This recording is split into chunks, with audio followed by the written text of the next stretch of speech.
Hey everybody, welcome out to the webinar. We're going to go ahead and get started in just a minute. I'm Chad Perkins. I'm here with the phenomenal Nick Haraz, or wherever he is on your screen. Thanks for joining us. Nick, how you doing? I'm good. How are you doing, Chad? I'm doing great. Nick is in the process of moving house, so everyone send him all of your love and mentally to him because that's like the worst experience. It's the Please worst. do. I totally need it.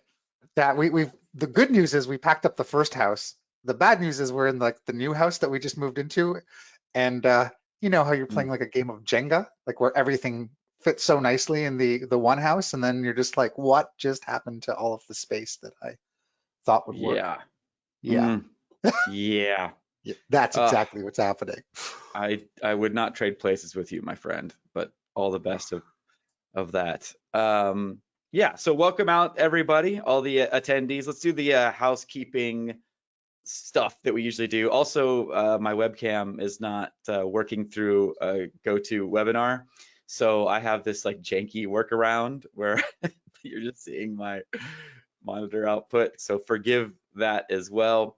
But we have some really cool stuff today. We're going to be talking about titles, and I'm actually going to be walking you through an indie movie that I did the titles and visual effects for, and we're going to be looking at the files and polishing them up, and actually, like, I'll be talking about the process and stuff like that. So I'm really excited about today, even though Nick's moving and my webcam is janky. So first things first, if we go to the handout section of the GoToWebinar thing, interface, you'll see a link to a PDF called dpptitleslinks.pdf. And this will have all the key links that I'm talking about here, including the ability to get a free t-shirt. You just have to pay for shipping, which is just a few bucks. But the key is with the free shirt that often trips people up is that you have to click on this link. So you can't just like go to like maxon.com or like Google it or whatever. You have to click on this link and it will take you to like a secret password protected store. Then you use the password 08 titles to get into the store and get your free shirt. So that's hold on a sec. Hey Siri, remind me in an hour to buy a Red Giant shirt. It's like half my Oh, wardrobe,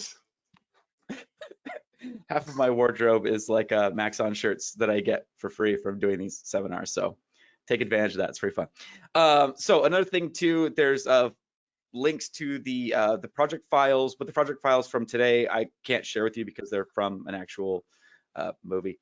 But if you go to the Maxon website, go to news and then events, you can see all of the upcoming events, including the one that you're in right now. And there's a bunch of other stuff too. The hands-on color grading series ends this week, and all the other upcoming awesome things. Hey, there's my face again. I'm talking at the 3D motion design show that's coming up in a few weeks. So all these different training things, most of them are free, and really great opportunities there. And then also this session is being recorded and it will soon be available on the YouTube site. That's YouTube, and then you go to the Maxon Training Team channel, and then here you can see like the recordings of all the stuff, as well as like short little tutorials and all kinds of amazing stuff. So be sure and check that out as well. Did I miss anything, Nick? no, I I think think I that was got it. great.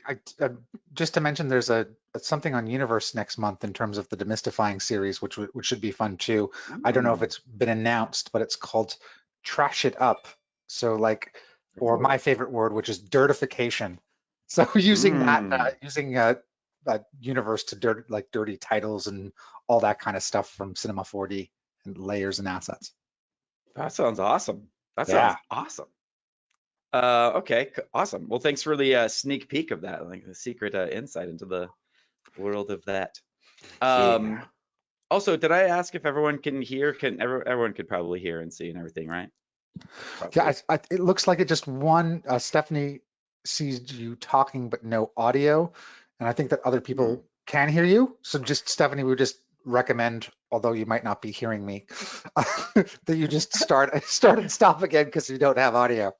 So, yeah, so I'll take that as We're all that. just we're all just trying to get by today. We're all just trying to make it work. Okay, so I want to tell you about this movie that I worked on. It's called The Long Haul, and it's a documentary. I'm just going to go through a little, just for a few minutes. So this is not the whole hour. There's just a few minutes of just like kind of like the intro of the thing to paint a picture of what this is like. Because at the beginning of the month, if you remember, our old buddy Julia was on here, and she was talking about doing the titles for Weeds and other like bigger projects, and that process is a little bit more formal. And it's a little bit different of a workflow when you're working on really, really high-end projects than it is to working on something independent. And so she talked about that process, the high-end, working with like big clients and that type of thing. And I want to talk a little bit about my experience working on this like little kind of smaller independent film, because it's really one of my favorite projects I ever worked on. So it's called The Long Haul. It's a documentary. And my buddy Amy Enser, that's her here with the glasses. That's Amy. Amy's known as one of like the best editors in Seattle. So she edits a lot of the big projects that come through here. She's really, really incredible. She's great to work with. And I've been working with her for like almost 15 years, a really long time.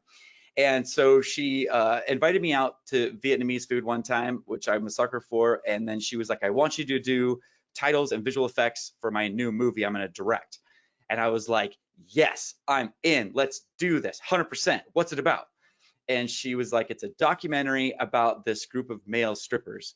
And I was like slightly deflated. It's not like a world that like I know too much about. No shame. It's just, it's not completely my jam for a few reasons. But I was like, yes, I love Amy. I trust her. This seems like a little bit like a different thing that I wouldn't expect her to do, but whatever, let's do it.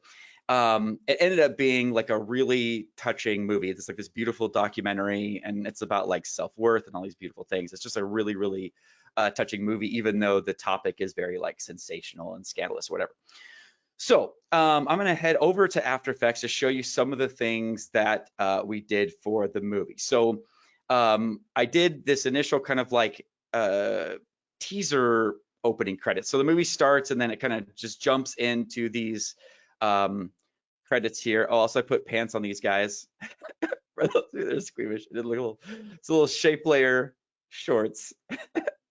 So anyway, in this shot, there was really nothing. They were kind of like standing here, and it was supposed to be kind of like this cool thing, but it kind of wasn't. They were standing in this empty stage. So I added these sparks and the smoke and the title sign in the background, rotoscoped that in.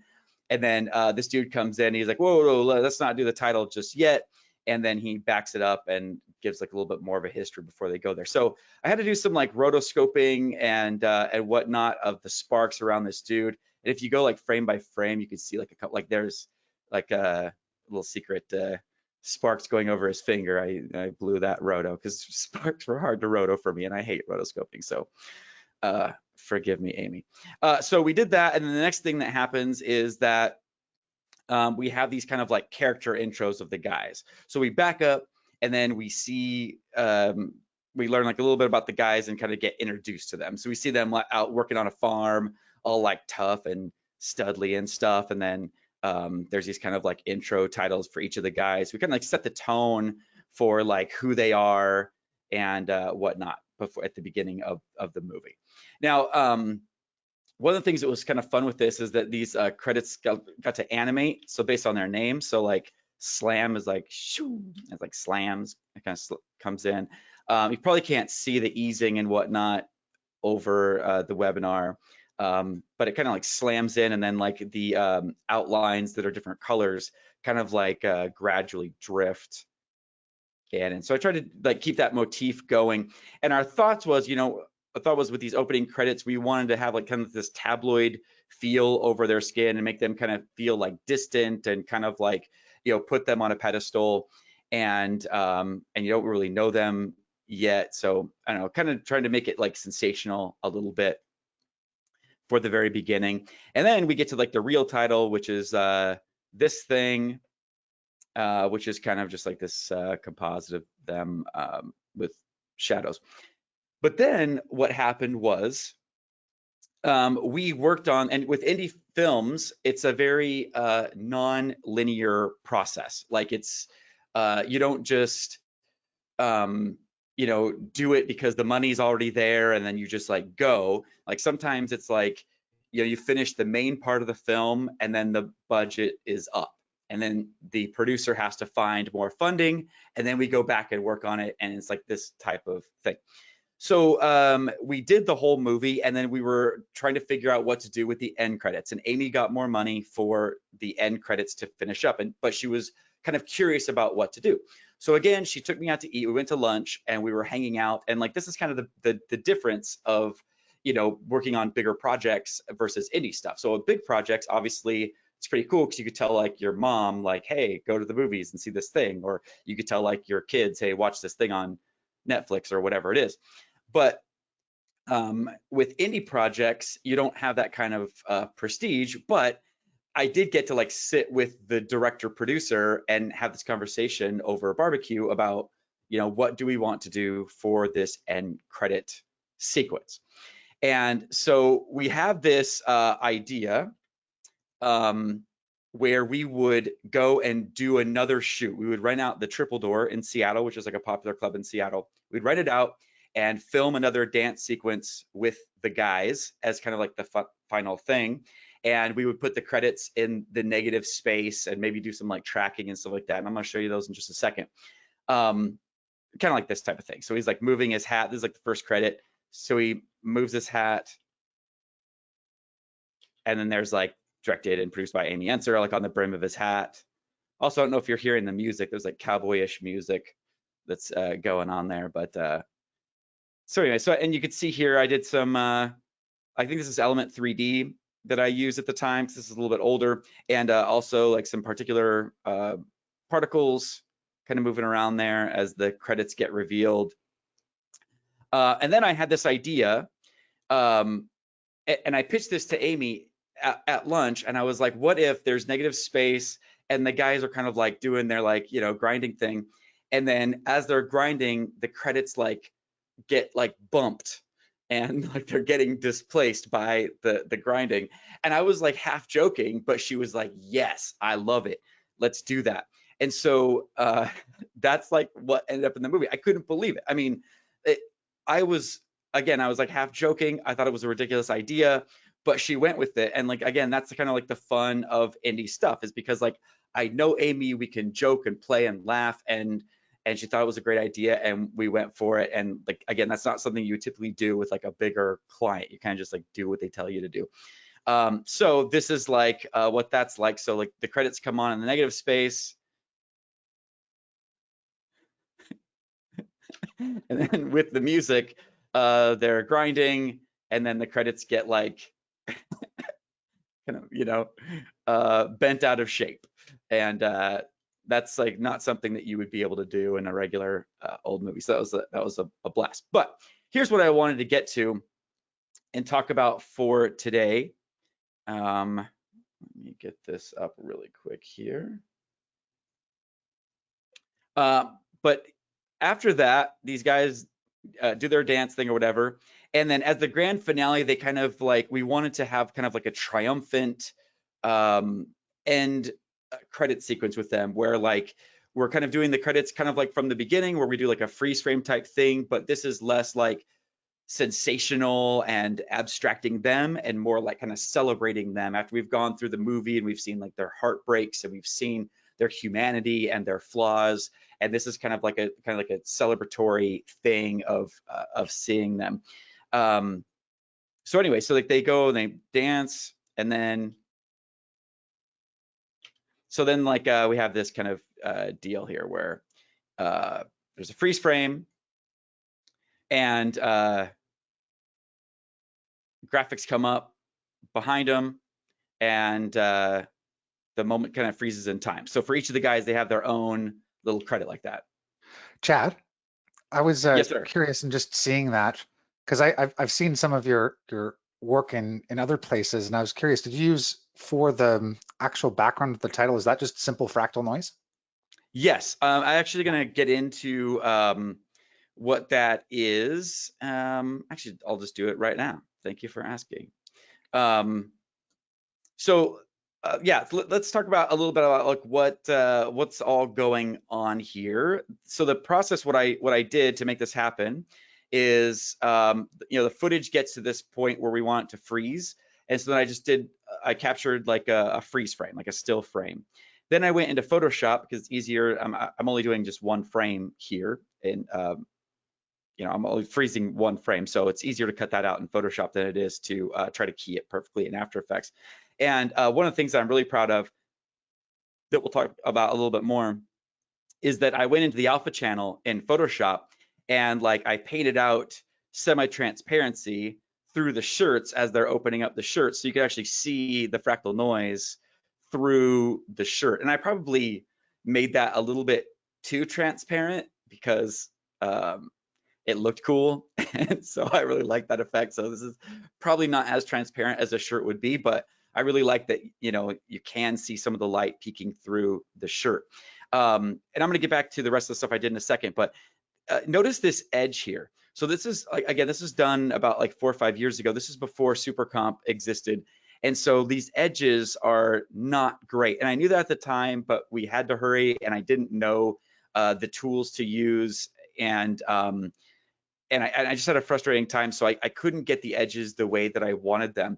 And so what we're going to be doing in just a minute is we're going to be kind of like giving me a shot at redemption here. And we're going to be using Supercomp to composite these edges in a better way. And actually the whole thing, we're going to composite this in a better way using Supercomp, which is pretty cool. But yeah, so I did a freeze frame in Photoshop, cut these guys out from the background, and then I Photoshopped in the rest of the stuff behind them. So there's a little bit of space so I could have the guys drift a little bit. And if I scrub this here, you can see that I use like one of my favorite tricks for freeze frames, which is a displacement map. And let's see here. Let's look at what that's like here. Yeah. So here's the displacement map. So this is often like what I would do is like paint a displacement map in Photoshop, where the white areas are the areas that I want to come forward, and the dark areas are the areas I want to recede, and middle gray stays in the middle. And then I can come here to my freeze frame, and then I can apply that displacement map, and you can see that like his chin kind of like rotates around a little bit, and his hands rotate around. You can see the stretching of his shirt as well. And it's subtle, and we wanted it to be subtle, but you can see that like there's a little bit of life to him. And with all these guys, they kind of like rotate around. You can see his like the brim of his cowboy hat kind of rotating. His chin kind of pops out a little bit. And so just kind of give like a little bit of life to them. And I also like drift them a little bit with the camera, kind of rotate the camera a little bit. And then, yeah, we have this flash of like fractal noise coming in the background. And so this is that ribbon. And this is what that looks like.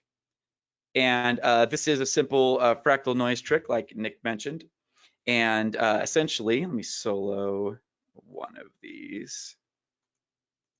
Yeah, this is the base. Okay, so basically you go into fractal noise and you change the fractal type, the noise type to block. Usually we're used to fractal noise looking like, well, that's not a good example here. Usually we're used to it looking like this, right? But if you change the noise type to block, it kind of makes it all, rectangular and whatnot. And then in the transform, you can scale out the width to stretch that, so it makes these kind of like lines. And I had like little horizontal lines coming in every once in a while to kind of break that up.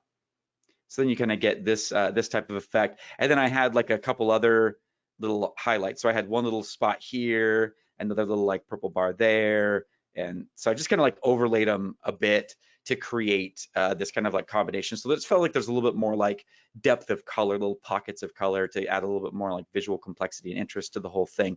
And then of course, one of my favorite tricks ever is using trap code form for anything.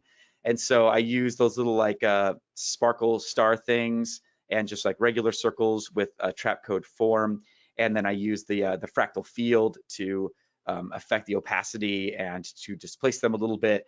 So it seems like they're kind of like twinkling. And sometimes I prefer using that over like trap code particular, because particular, the particles like come and then go. And oftentimes I'm like, wait, no, come back. I want you to like flash there or whatever, and don't like go away, just like be there and kind of like, you know, go in and out. And so form kind of gives me that. So a lot of times if I'm creating like sparkles, I will go to lean towards trap code form. So you can see those things kind of like moving around, and it kind of creates this like little sparkle. I really like how tiny they are. It's like little like, I don't know, little sparkly things, and they kind of pop and whatnot because their fractal field is animated. Do you have something else, Nick? Yeah, there's actually a couple questions from the chat, and firstly, I think Okay. this is like so fun. And Anthony was asking, basically, that at lunch, you mentioned that you discussed at lunch the direction that you guys were taking this, but did you do a mock-up storyboard for this exact concept? And the concept he's referring to is the idea of the ribbon.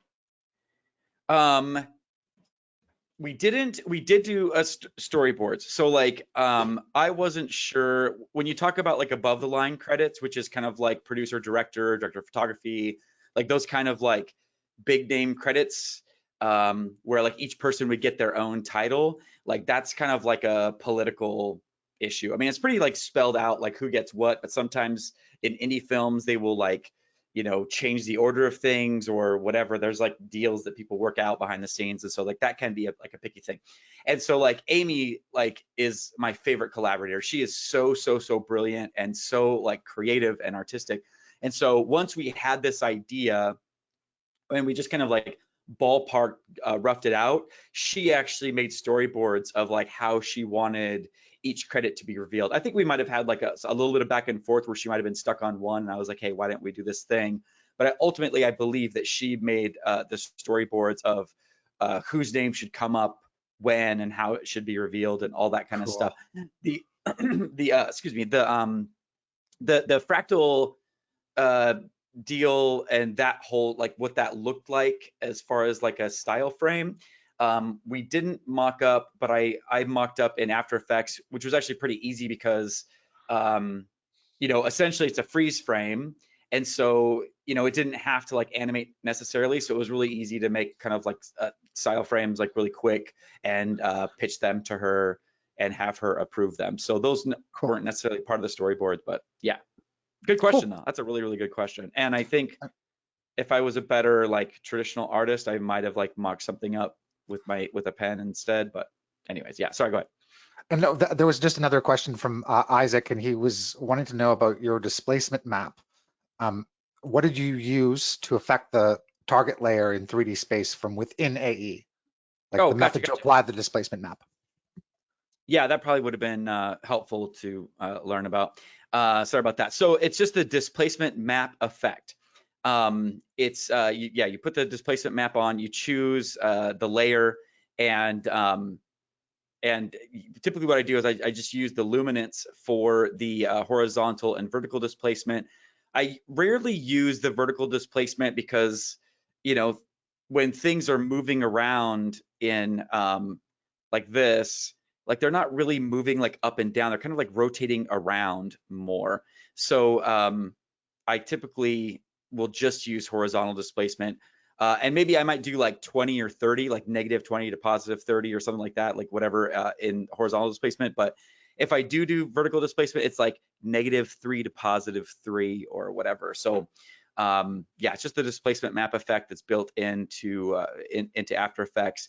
And just so we're all on the same page, there's like the edit original feature, which usually you can press like Control E or whatever, or maybe it's the edit menu for, yeah, edit original, Control E, Command E on the Mac.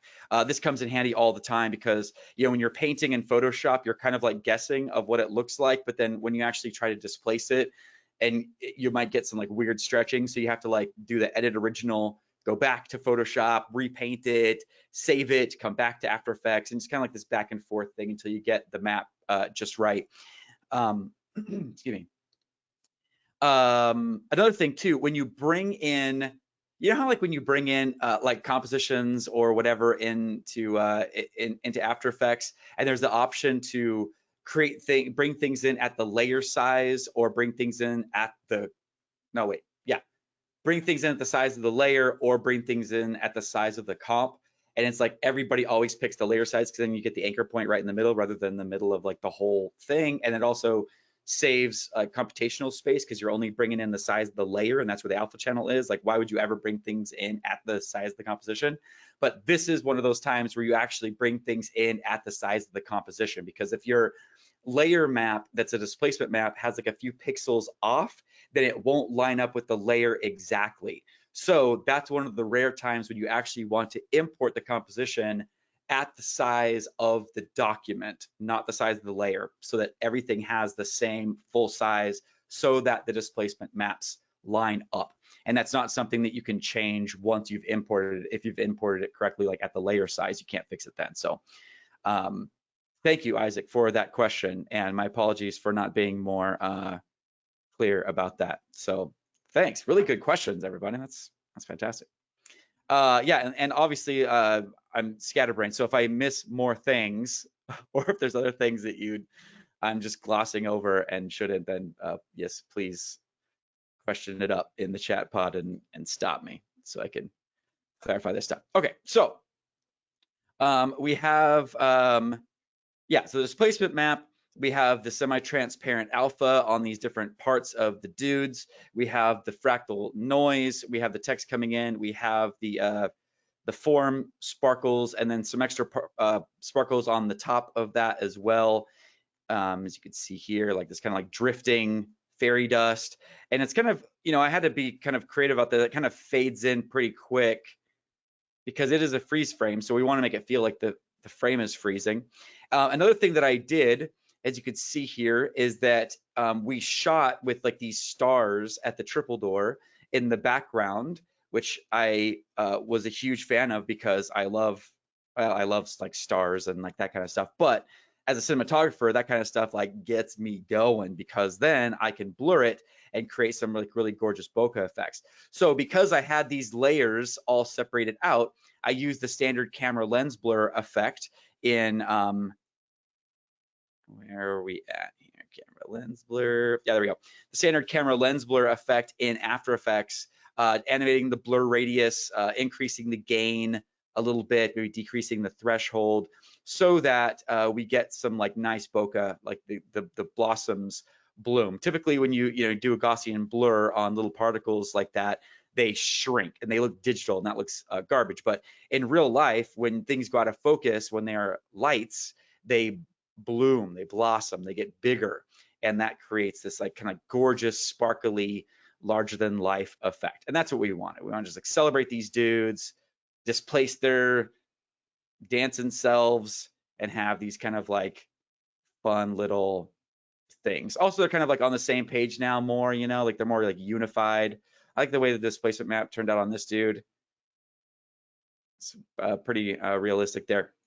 So let's back up then and figure out how to fix like these dark edges. Like if you were actually shooting this, these ribbons in the background, the fractal noise, are presumably light that's coming back behind here. So then having these kind of like dark shadowy edges is like, it's not great. And I forget what happened, because I know, and I knew then, that painting a soft edge on this mat like would have created that type of soft effect. But I think that if I remember correctly, there were issues with the freeze frame, because with the freeze frame, you don't want to make it feel like a freeze frame thing comes in. You want to make it feel like it's just a continual thing. And so sometimes if you fiddle too much with this frame, this isolated object in Photoshop, it could make it not cohere with all the stuff that came before it, and it can be tricky. So I think that's what was causing some problems for me earlier. So, okay, so here we are,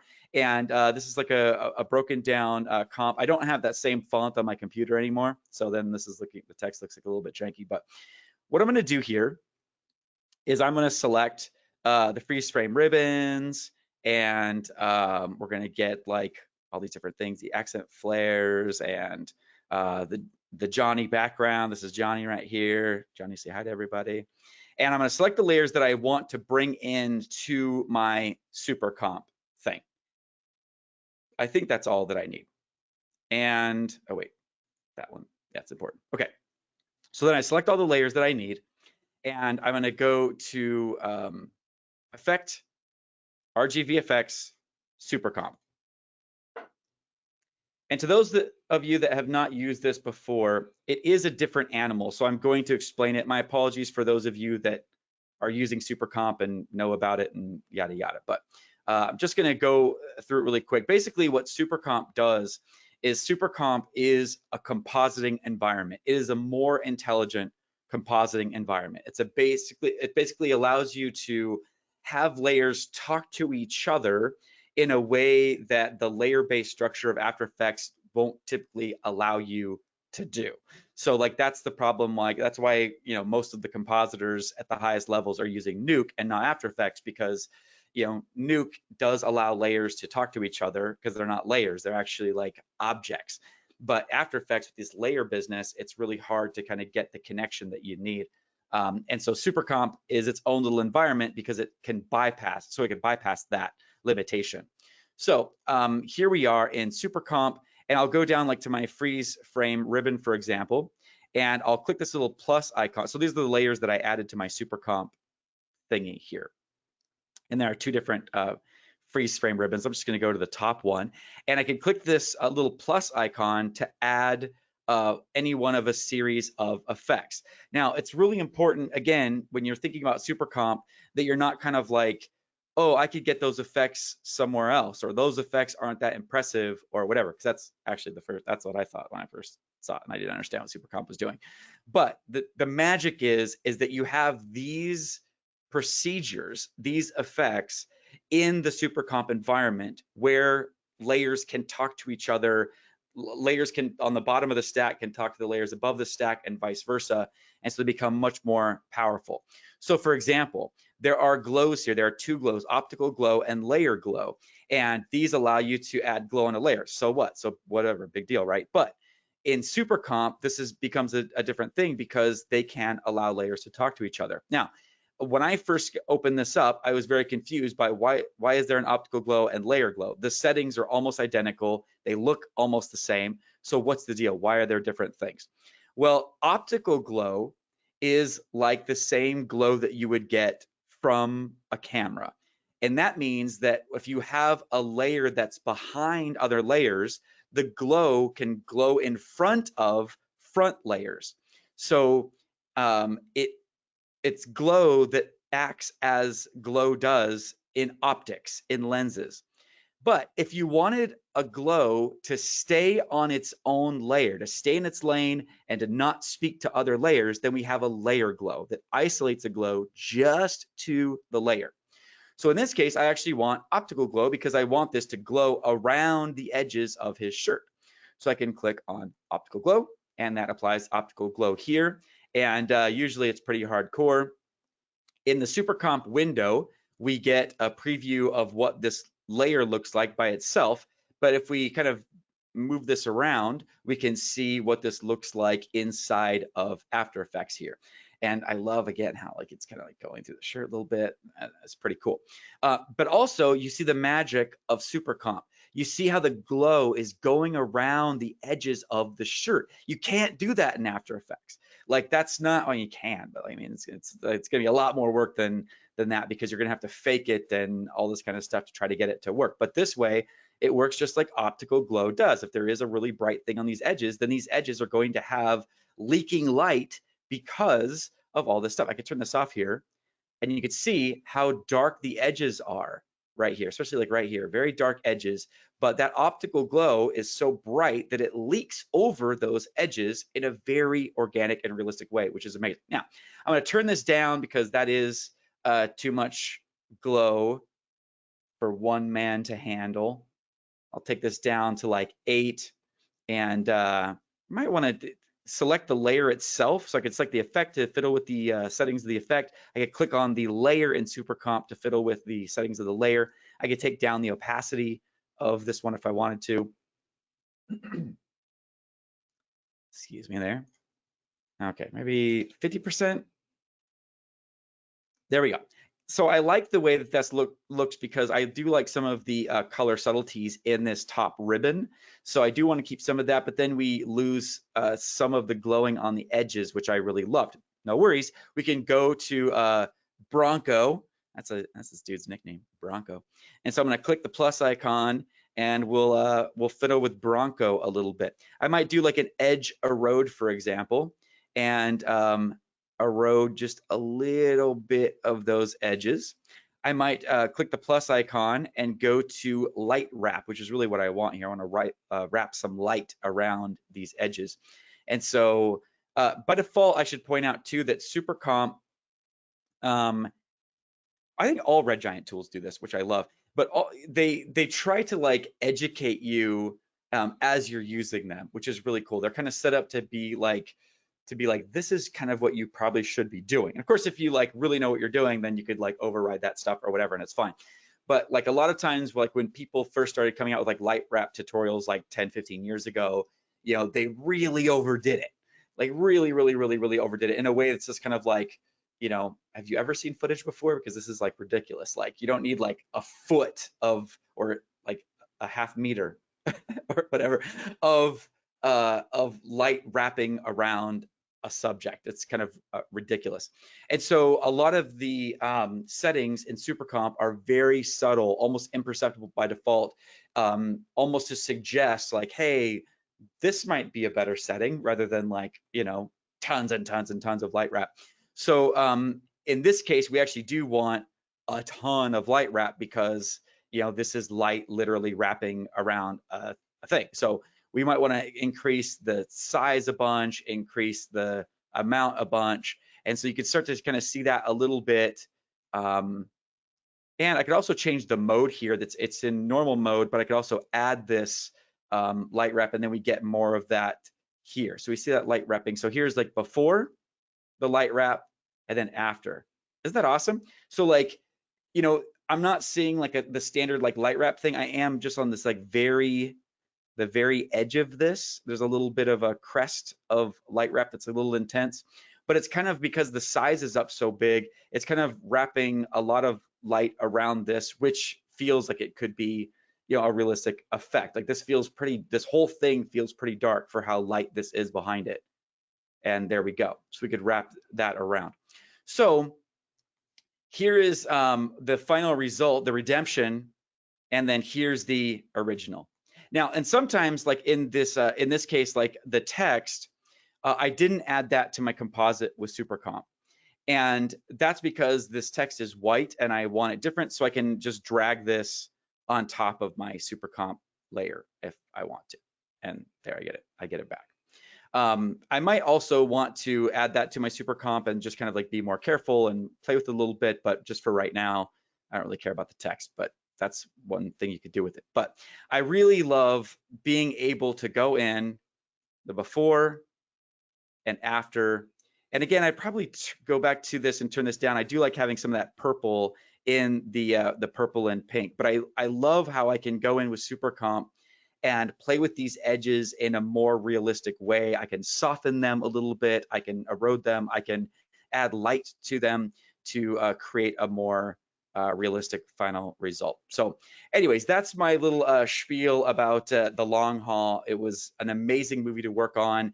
And for me, again, you know, being able to have this dialogue with Amy about what to do was really, really cool. And like The Long Haul isn't like, you know, on Netflix or something like that right now. And so like, it's not something I could like, you know, take people to go see or whatever, but the movie itself is like one of the best movies I've worked on, one of my favorite projects ever. And it was really, really great to be able to shape this whole thing with her, to be able to sit and actually collaborate and like, and she's the director, the producer, and you know, we're going back and forth about what this shoot should be. We're planning the actual shoot of where we should put the camera and how much space. And so when we shot at the Triple Door, I was like the on-set visual effects supervisor on the shoot. And so I'm looking at the camera angles over the DP's shoulder as we're filming this like end dance sequence, and I'm like, no, give me a little bit more negative space, back the dancers up, or move the camera, or whatever.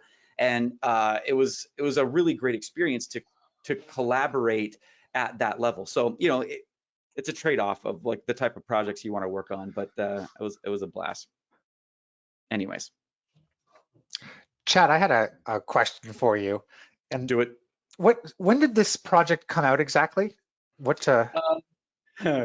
So I think it was like 2013 that I was first brought on board, and I think Gotcha. the main part of the movie was finished in 2015, and then like Yeah. the end credits were finished in like 2017.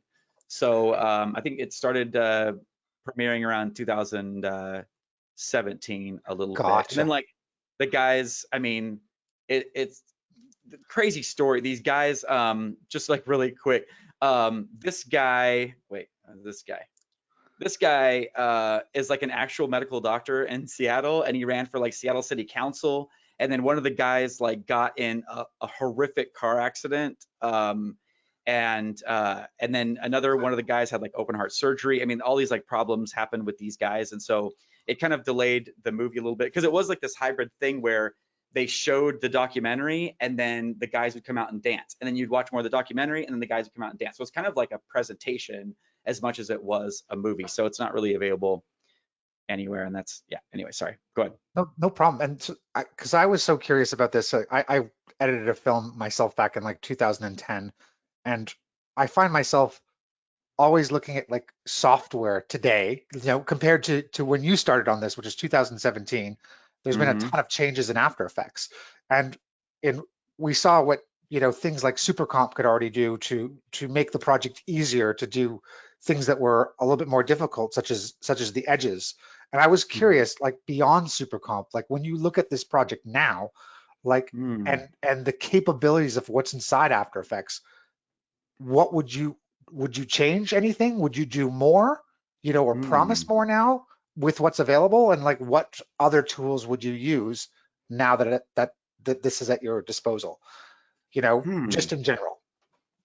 That's a really good question. That's a really, really good question that I don't have a, a comparable good answer to. But yeah, as like, I mean, I look at this stuff.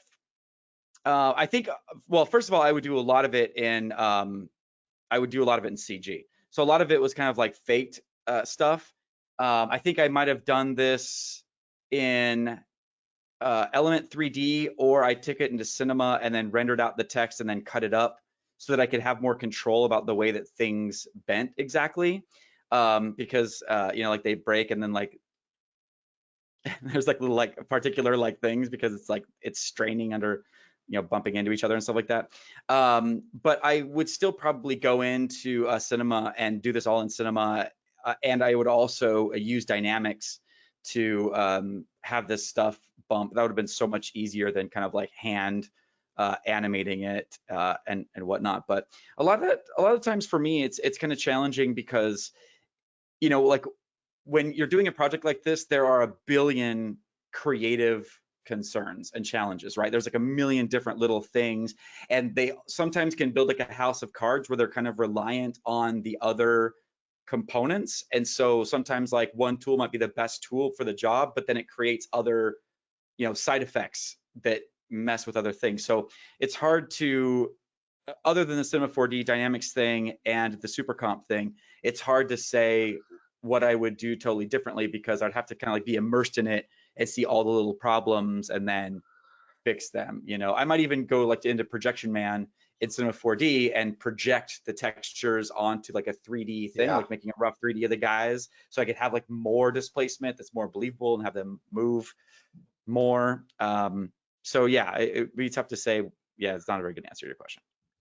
No, I think it was a pretty good. You shed some light on different ways that you would think about this project. And just to add, there's a question from the chat from Sean, and it's in regards to if you had a multi-pass render out of a one of three, which is Arnold, Octane, or Redshift. Like, would you prefer to use stock AE, like with layer transforms, or Supercomp, or that in between answer? Well, it kind of depends on the type of layers I'm using to compose everything together. Yeah, so I'm not sure I understand the question. The question is, because I So heard let's just something about say, render engines and about, yeah, so you have a multi-pass render out of Arnold, Octane, or Redshift. So you're using one of okay, those to render out your 3D project.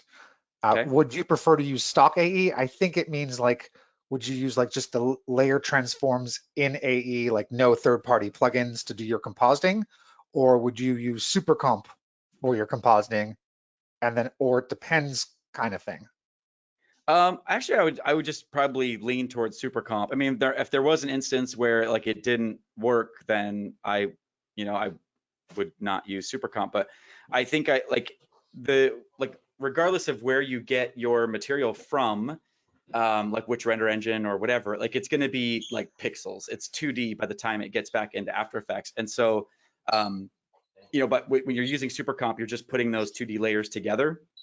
And Yeah. so I don't think that there would be typically an advantage to using like the native After Effects tools if you have access to Supercomp, if you're putting all those things together, unless you're doing something like quick. Like sometimes Supercomp, because you're having to kind of like put the layers into this extra thing, like sometimes like that might be more mental work that I have to keep track of, and that might be challenging for my brain. So if I'm just doing something like super quick and like those edges aren't like that big of a deal, then I might be able to fake it, and it's it's fine. Like if that was on a black background, I might not need to like super comp to do anything for that. But if I was going to compose, especially with light, anything with like light, for sure, super comp 100% all the time. Awesome. Very cool stuff. Thanks, man. You ready for me to like get this thingy over to you? Yes, hand it over to Okay. me. And I know that I'm off camera right now. That's because some boxes have come into my room since we last spoke. So, can everyone see my screen? Yeah, I can. Okay, awesome. I was just going to show a little bit about using some native After Effects tools and expand. Chad, you kind of looked at the flagship Supercomp, which is a part of VFX Suite, and I'm going to just talk about a few additional effects that come with VFX Suite and how you can use them for compositing to basically show putting some text behind this guy as well as this walking stick that he has with him. So let me go over to the final, and we can sort of see the text behind the character, and just wanted to sort of walk through some of the steps of getting to this point. I spent about a little bit of time with it, and there's definitely needs to be some fixing of the feathers on the edges of the pole, but overall, the pieces that to work with this composite are there. Just some fine tuning needs to be made. So the first thing that I did in this process was try to rely on After Effects' Roto Brush tool. Chad, have you used the new Roto Brush tool in your work? I used it like briefly once. I have this kind of like weird relationship with the Roto Brush tool, so I'm excited to see what you have. Yeah, so in the past, like trying to kind of select subjects, I found it a bit more difficult to do than using other tools to sort of roto out your subjects, like using third-party tools. But for getting the character here, like using the new Roto Brush that was revamped, I believe last year or potentially the year before, it was a breeze. So I've just double-clicked the layer and I'm on the layer level here in After Effects. And here's the Roto Brush tool. And with my great painting skills, this is what I did on my subject, and then use the Option key here to sort of remove what I didn't want to have selected. But it didn't take too long to kind of at least select the subject. I'll even try to draw a little around the area that I don't want. And for, compositing a rough title around behind him, again, selecting the first frame was pretty easy to do. Now, where some of the problems lied was when I added, Chad, in this instance, the stick, that really confused the Roto Brush tool. But for me to just focus on the process of the character, the individual person in front of us, it did a pretty good job over the entire area. So on this one frame, which is in the middle of my clip, this is what I sort of started with. I then zoomed in on the subject to kind of fine tune around the edges. And also, there was no harm in actually bringing in the feather tool that's now available here, specifically around the edges of his hair and a little bit around his ears. So just underneath the Roto Brush, you've got the Refine Edge tool. Again, you're working here on the layer level. And I just ran around the edges this to get some semi-transparency. Again, demoing to this now, this could use with a smaller brush as well as playing with the settings of the actual paintbrush that's available here in After Effects. But it does a pretty good job in identifying, the areas that you want to be fully solid, then the semi-transparent areas that are identified by gray, and then black, which is fully transparent. And for some reasons I went too far in certain areas, you can again use that option key to refine what you'd like there. Again, just focusing on the one frame. And when you're in the layer panel, you can see the base frame that the Roto Brush tool is essentially painting on. It's this base strip that's down here. And the frames that I've decided to, not the entire clip, but the first 5 seconds are identified by the kind of light green line. Now inside the layer level, if you use the command left arrow and command right arrow, you can move frame by frame to sort of see how the brush does and how it kind of keeps up with the character. And again, there are some problems that you'll have to go in and then refine on the additional frames, but overall it does keep with most of the subject. And for placing something like text behind it, this should be a pretty decent job, so to speak. But so we can kind of preview each of those frames. And hey, Nick, can I jump in and ask you a question? This is a personal question. I'll make it brief. But I feel like you would be a good source of authority about the Roto Brush tool, because I know like the Roto Brush 2, people have talked about it, and I've heard people say like, yeah, it's like way better and it's like much different. Like, but I haven't heard specifics about like what it is that's different. Like, is it better at like keeping your selections? Is it better at finding edges? Like, what is the improvement from Roto Brush 1 to the upgraded Roto Brush 2 or whatever, like that new version? Now it's essentially using a better algorithm in order to perform the Roto Brushes. And I believe that algorithm might be under if you guys have heard of it, the Adobe Sensei brand. Adobe Sensei is a loose term for anything that is considered artificial intelligence. I'm not sure if the Roto Brush is under that category, but I do know that a better algorithm is in place for it. I do know though that the one thing on top of this was content aware fill. So that is under Sensei, and in some cases, something else that you can use. But what I find better about it through my experience, Chad, is in selecting subjects. It seems to do a better job with the feather here, especially with the edges of the subject, as long as you do have some contrast between the foreground and background. So I find it does a pretty good job in those cases. Again, also, you're dependent on how much color information is in your clip. Like I wouldn't take a clip from the 1990s shot in NTSC and feed it to the Roto Brush tool to select my subject. But some great some HD footage and some 4K footage, it does a pretty good job of selecting a subject, and also for kind of like a quick and dirty mask where the built-in mask tool and the tracking would kind of fall apart. Roto Brush is that counterpart. And the best parallel, because you work in Photoshop, would be to draw it to the quick selection tool. So think about it as like the quick selection tool for your subjects, but it's also trying to do that on a frame by frame basis. So subjects good, but then things like a complicated stick like this, not so good. And I realized when looking at this, sometimes the path that you're most resistant to. So the most resistant path that I have, Chad, is rotoring something frame by frame. Okay, like I try to avoid it at all cases. But sometimes, funny enough, like this is a straight, like when I started to think about it, this doesn't bend, this shape, it's straight the entire time.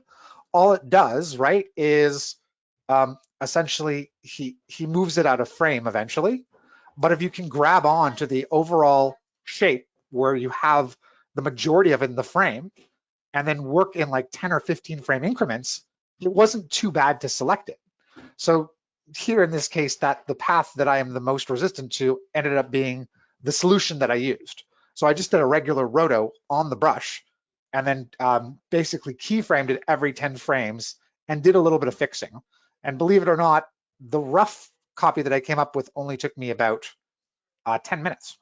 So that's just something to keep in mind. Yes, that was the solution for that. And in the case of the Roto Brush tool as well, once you're sort of done with your base selection, you can freeze the results here in the layer view, not to mention kind of switch between various modes to see your matte. So just pay attention to, look at that selection there on his hair, Chad. Not bad for what I just did. Yeah, that's pretty impressive. That definitely feels like a huge step forward. Yeah. And so, yeah, so definitely like, me, I'm not going to go through all of the steps of fixing it right now, but just his hair selection, that softness, the feather, pretty awesome. And you can try to throw a better quality at it too. So it's doing, from what I know, it performs the brush, or like it's best to view this at full resolution when you're working on it, although it will slow down your system. It will help the Roto Brush tool, not to mention help you see the preview. And you can even up the quality to best when you're working with the Roto Brush. It's going to take a little bit longer to calculate, but just something to keep in mind when you're working with it. So again, good for subjects. Once you freeze your results, it's going to calculate those and then allow you then to work with the parameters or properties that you have in the Roto Brush effect. So it's like you can get a fairly good selection and then do some refinement, like shift the edge or decontaminate the edge colors after the fact. Okay, so yeah, that was the two essential. If we look at it, let me turn off the proxy here. If we look at the final, I basically had the stick separate on the frame, and then I had the Roto Brush separate on the frame as well. This is the subject, but I didn't need the lower part to him here to get the text behind it. So those were the two foreground objects. I did in a separate composition the actual camera track. And the reason for this was the fact that I wanted to use the Cinema 4D renderer to create some basically 3D basic extruded text. So inside of After Effects, you can switch your renderer to, I actually will show it here, to Cinema 4D, where I had some extruded text here in the past. And that extruded text working inside this comp, I don't think I had it inside the comp. There we go. Here I am inside the comp with the Cinema 4D text, and it was extruded out a bit. Not to mention I was able to play with a little bit of reflection on the base of the text. And while this is a cheat, I just took the actual clip, the original clip, the base plate, and I use this as an environment layer. And there are tricks to even like duplicating it so that it's fully around the sphere, just to have a little bit of reflection there in the text. On top of this, I lit the text, and just to show everybody, if I hop onto the clip and we look at the camera tracker, let me just show you my view options to show all of the tracking points that it came up with. So these are quite large in size, but I'll just show you more what you see after the track, but I just increased them so I could see some of the ones better here on the path. And I selected a few points in the far back here to create my text from and then made it 3D. The camera track itself, it took about, on this clip, on the 6 seconds, just over a minute on my iMac Pro to do. And then just attaching it to the text, I had to choose about 1 or 2 different points before getting a clean track with the text in place. I find, do you use the 3D camera tracker a lot, Chad? Yes, I love the 3D camera tracker. Like people like dumped on it when it first came out, but I've had like mostly success with it. Yeah, it's pretty great. And I find the best thing to do is to make sure that the point that you choose for where you want your object to not move your item or layer too far away from that point. If you do try to move it away, I would say try not to move it away in Y space, because that's when I've noticed that if you slightly try to reposition it, let's say if you don't have a point in that area or are trying to reposition it away to get it to a better point, you'll get a little bit of drift on your text or element. But overall, as a for the speed of it, and then just being able to add things like text and have it also work in the classic and Cinema 4D engine is pretty cool. And there is a tutorial on Cineversity that goes through the 3D camera tracker and even taking some of these points and sending them as nulls to Cinema 4D, if my memory serves me correct. So kind of almost reverse engineering the process that we've seen where you send something from Cinema 4D to After Effects. You could essentially send your clip and then work with that there in Cinema 4D and use it, if you have the full version, place extruded text inside using the 3D camera tracker data from After Effects. Cool. So besides that, in the final composite, there were just a few other things to mention. One I wanted to mention is VFX Shadow. So on the latest release of the entire VFX suite, there is an option under VFX Shadow, which I used on my text. There are two options you should know of. Chad, you did a great explanation of displacement maps, and just note that you can actually use any piece of footage as a displacement map with the shadow, and you could also choose a channel to use as displacement. So it does a pretty cool job of just being able to use the actual path itself.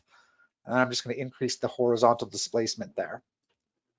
The other option they did the last time with VFX Suite was being able to have the shadow only when you put it on a layer. So rather than see my text, I'm only seeing the shadow, and I have this T-bar that I can use to integrate it into the shot. So I had to do a little bit of trickery here, Chad. In fact, as I said, I did the camera track in a pre-composition, right, in order to have it be extruded, the text. But the problem with that was, did I just turn off something? I probably did. The problem with that is that I didn't have a camera in this main composition. So, and I wanted the shadow to move along with it. So what I did was I actually copied the camera and the text outside of this composition, and then had that data, and the only two layers that are 3D here in my main composition are the text and this item, so that basically the shadow moves with the camera. Make sense? Brilliant. Because it wouldn't work inside this pre-comp. That's the basic line there. And I did a few other things here. I added a match grain into my camera track text. I also did, in this instance, couldn't send this layer over to Supercomp, so I did some light wrapping here with a preset that I have on my system. And then I think the only other thing to mention, I'm not quite sure why my text isn't showing in my final comp. Did I turn something off, Chad? Let me. I didn't see. I saw the moment when you clicked off something and it. Yeah, it's like now it's mad at me or something. That's always great. So what I'll mention, let me just actually turn on the proxy. That's the reason for a proxy. Over to the left-hand side happens to be a lens flare that I elemented into the scene. And the lens flare itself is just over the text, but behind the subject. And there's this little bit, I just added it with the natural light to interact on the text layer itself. Not to mention just sort of blink naturally with the light was there. So I chose from No Light Factory, the full version comes with VFX Suite, a preset that was more organic than some of the other ones that they have specifically for science fiction. And that got me to this result right here. And that's pretty much what I had to show. That's awesome, man. I'm really glad that you went into the rotoscope too, because I think I need to like come to the table and make peace with it. Yeah, and you know, like discuss our for relationship. subjects and stuff, I thought that it was pretty, you know, pretty great to at least give it a try. Yeah, that's awesome. Cool. Let me just check the question area. I've been checking the questions because that's why I wasn't completely with you when you were like fiddling with your text. You lost your text because I was answering questions. Oh, awesome. That's great. Yeah, someone was just basically saying full res is the only way some things will render in the desktop. Yep. And there was a comment here. Thanks, Andrew, for letting us know like a part of it in Cinema 4D, which we will definitely add maybe the next time we'll take as a note for some upcoming webinars. And I can't believe that's it. That's it for the title series. That's it for the whole thing. That's Yeah, the whole deal. That was 5 weeks in August. And it's great to see so many familiar names in the chat. So really appreciate those of you who were able to attend the entire 5 weeks. And for those of you, if this is your first time here, there's a bunch of other title demystifying parts you should check out on the YouTube channel, and goes over a lot more Cinema 4D workflows. We wanted to reserve today specifically for some After Effects ones and looking at VFX Suite.